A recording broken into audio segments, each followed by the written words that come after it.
Hello everyone, welcome back to KK Social Studies. Today I am going to discuss with you class 8 civics, fundamental rights, fundamental duties and DPSP, directive principle of state policy. At first I want to discuss with you what are fundamental rights. Fundamental rights क्या हैं, मौलिक अधिकार क्या हैं, मूल अधिकार क्या हैं. Okay, some rights which are fundamental to our life, जिसे जो हमारे जीवन के लिए कुछ ऐसी अधिकार है जो हमारे जीवन के लिए आवश्यक है and has been guaranteed by the constitution of India as fundamental rights. Okay, these rights are fundamental because they are basic human rights. ये मानव को जीने के लिए मूल जो अधिकार की जरूरत होती है उसे हम फंडामेंटल राइट्स कहते हैं. Okay student, in constitution part 3 there are fundamental rights which are described in our constitution between article 12 to article 35. 12 से 35 के बीच में इसके बारे में हमारे संविधान में डिस्क्राइब किया गया है. Because of fundamental rights part 3 is known as the Magna Carta of India. Magna Carta means Magna Carta use जो वर्ड्स है वो ब्रिटेन कॉन्स्टिट्यूशन के लिए हुआ था और इसमें कहा कि समरी ऑफ उसके कुछ रूल्स बने थे जो समराइज किया गया और समरी ऑफ रूल्स को वो मेग्ना कार्टा कहते हैं.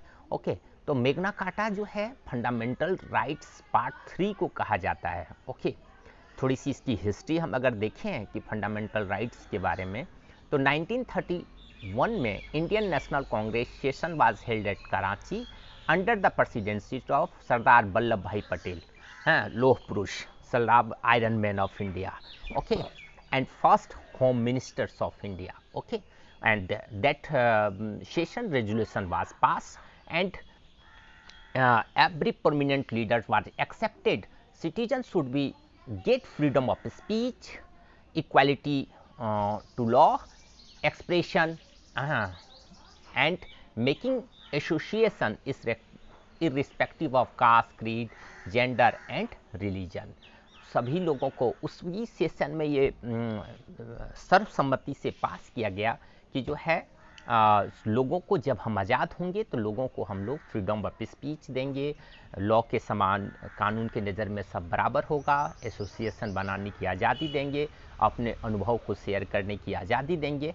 ओके, तो ये सारी चीज़ें दी गई है. किसी खास वर्ग को नहीं देंगे, सारे को मिलेगा. ओके, सभी को मिलेगा. Right, framers of the constitution get inspired from the constitution of USA, that is bill of right. Bill of right हम लोग के जो कॉन्स्टिट्यूशन फ्रेमर थे, संविधान निर्मात्री सभा जो थी उसके जो मेंबर्स थे वो काफ़ी ज़्यादा इंस्पायर्ड थे यूएस कॉन्स्टिट्यूशन से, और वहाँ बिल ऑफ राइट के रूप में फंडामेंटल राइट्स को जाना जाता है.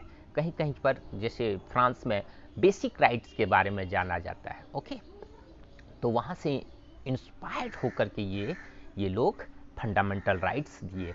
और आपको जानकर हैरानी होगी कि भारत में सबसे ज़्यादा फंडामेंटल राइट्स को एक्सेप्ट किया गया है दूसरे मुल्कों के मुकाबले. Okay dear student, I hope you understand this. So fundamental rights importance, what is the importance of fundamental rights, क्या इसकी सिग्निफिकेंस क्या है, महत्व इसका क्या है, इसका इम्पोर्टेंस क्या है. Right, the fundamental rights were included in the constitution because they were considered essential for the development of personality of every individual. okay, प्रत्येक इंडिविजुअल का पर्सनालिटी को डेवलप करने के लिए फंडामेंटल राइट्स होना जरूरी है. आप सोच के देखो ना कि अगर आपको बोलने की आज़ादी न मिले, अपने अनुभव को शेयर करने की आज़ादी में न मिले, आप जो है स्वतंत्रतापूर्वक घूमने की आज़ादी न मिले, कहीं बसने की आज़ादी में न मिले, तो आपकी जीवन कितनी मुश्किल हो जाएगी, है ना. आपको व्यापार करने की आज़ादी न मिले, तो आपकी जीवन कितनी मुश्किल हो जाएगी. सो ये फंडामेंटल राइट्स है जो हमें इसेंशियल है हमारे डेवलपमेंट के लिए. Okay, Indian constitution describe fundamental rights in a wider form, काफ़ी व्यापक रूप में इसको डिस्क्राइब किया गया है. ओके, आर्टिकल 12 से 35 के बीच में इसको डिस्क्राइब किया गया है और बहुत अच्छे तरीके से क्लियरली सब आर्टिकल में बताया गया है कि कौन से फंडामेंटल राइट्स हमारे सिटीजन, इंडियन सिटीजन इंजॉय करेंगे। Okay right. कोई अब्रॉड से भी अगर हमारे यहाँ आते हैं तो उनको भी कुछ फंडामेंटल राइट्स हैं जो वो इंजॉय करेंगे। ओके स्टूडेंट, बाद में हम इस पर चर्चा करेंगे। Right, fundamental rights are a type of guarantee for all the civilians to preserve human dignity. हमारी मानव को की डिग्निटी को मेंटेन करने के लिए फंडामेंटल राइट्स होना बहुत ज़रूरी है। ठीक है, right. It protect the civilian from hard rules of state. State से भी सिविलियन को बचाती है कि कोई गवर्नमेंट अगर कोई हार्ड रूल बना देती है जिससे फंडामेंटल राइट्स का वायलेशन हो, तो ऐसे केस में ये संविधान हमें प्रोटेक्ट करती है। ओके, हम कोर्ट में जा सकते हैं, हम केस कर सकते हैं गवर्नमेंट पर। राइट स्टूडेंट, बाद में हम इस पर भी बहुत सारा चर्चा करेंगे। Right, next, basically our constitution provides 7 fundamental rights are as below. First right है right to equality, article 14 to 18 में इसके बारे में लिखा हुआ है। Article right to freedom, article 19 to 22, and right against exploitation, article 23 and 24, right to freedom of religion, article 25 to 28, cultural and educational right, article 29 to 30. Okay, right for property, article 31 was removed nowadays. Okay, and last one is right to constitutional remedies, article 32. Okay, तो ये सारे articles के माध्यम से हमें basic fundamental rights 7 मिली थी जब संविधान हमारा बना था। तो ओके, चेंजेस भी इसमें हुई है। एक article The 44th Amendment of 1978 removed the right for property from the rights of fundamental rights and was made a legal rights under Article 300A. Actually क्या हुआ कि फंडामेंटल राइट्स में राइट फॉर प्रॉपर्टीज को remove कर दिया गया। Okay, क्यों किया गया, इसके पीछे बहुत बड़ी एक केस स्टडी को हम लोग देखते हैं तो हम समझ जाएंगे। एक्चुअली केशवानंद भारती केस 1974 में हुआ था वर्सेस केरल गवर्नमेंट के बीच में।